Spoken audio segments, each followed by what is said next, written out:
Bonjour à tous et bon matin en ce jeudi où c'est notre dernière méditation de la semaine. Demain, on a une discussion pour vous encore avec quelqu'un de l'Église, ne manquez pas ça.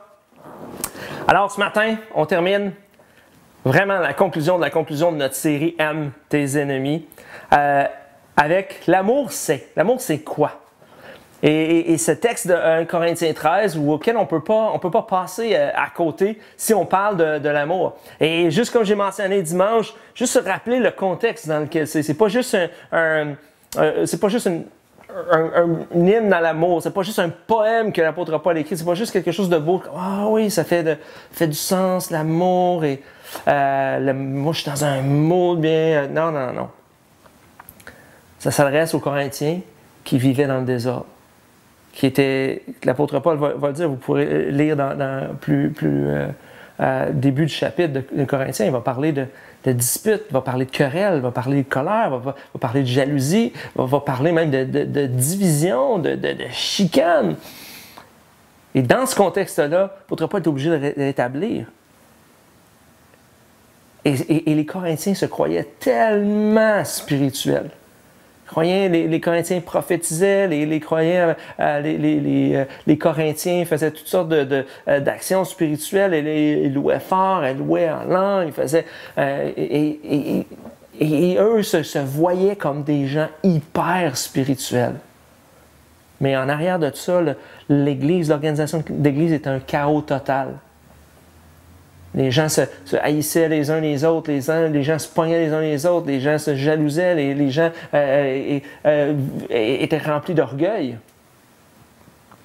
L'apôtre Paul va dire, si je parle la langue des hommes, et même celle des anges, mais je n'ai pas l'amour, je ne suis qu'un cuivre qui résonne, une cymbale qui retentit. Si j'ai le don de prophétie, la compréhension de tous les mystères et toute la connaissance, si j'ai même toute la foi jusqu'à transporter les montagnes, mais que je n'ai pas l'amour, je ne suis rien. Et si je distribue tous mes biens aux pauvres, si même je livre mon corps aux flammes, mais que je n'ai pas l'amour, cela ne me sert à rien. Ça ne sert à rien si je n'ai pas l'amour. Et l'apôtre Paul va continuer en disant, c'est quoi l'amour? C'est quoi aimer?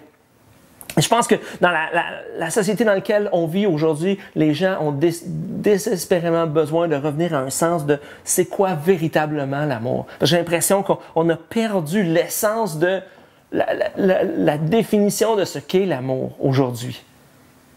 L'amour est beaucoup plus égoïste aujourd'hui qu'un amour qui se donne et pourtant à la base. Vous savez, dans Ephésiens 5 et verset 22, ça dit que, justement, même question du mariage, ça dit que l'apôtre Paul va dire, Marie, aime ta femme comme Christ a aimé l'Église, il s'est donné lui-même pour elle. Il va redéfinir la notion d'engagement et d'amour.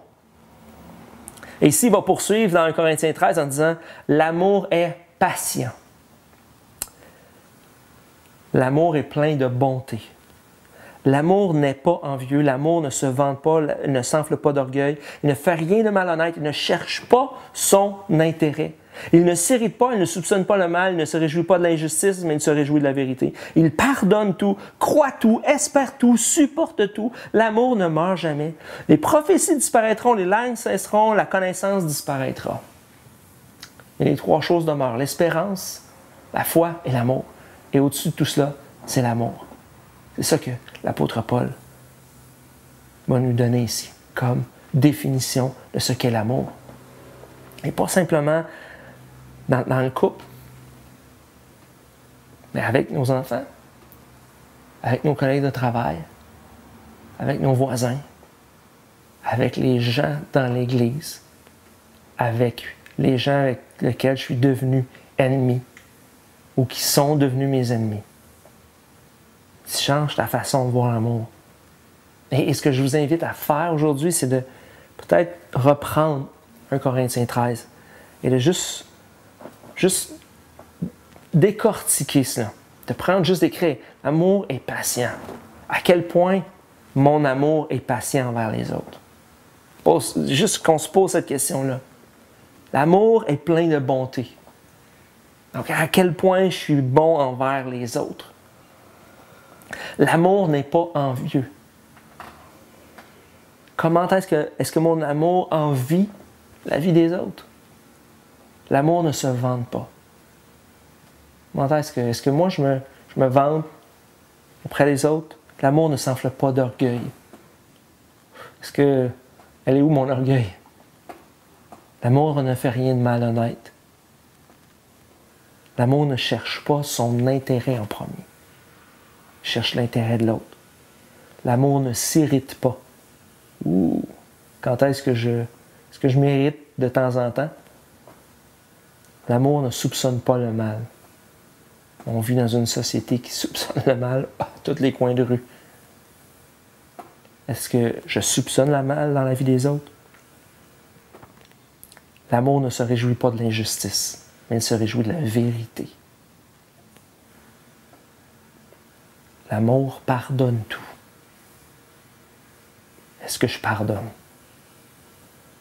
L'amour croit tout. Est-ce que je crois les gens autour de moi? Il espère tout. Mon amour est rempli d'espoir pour les autres, pour mes relations. Et l'amour supporte tout.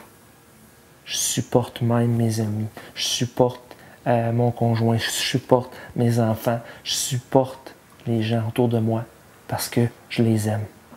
L'amour ne meurt jamais. Tout va passer.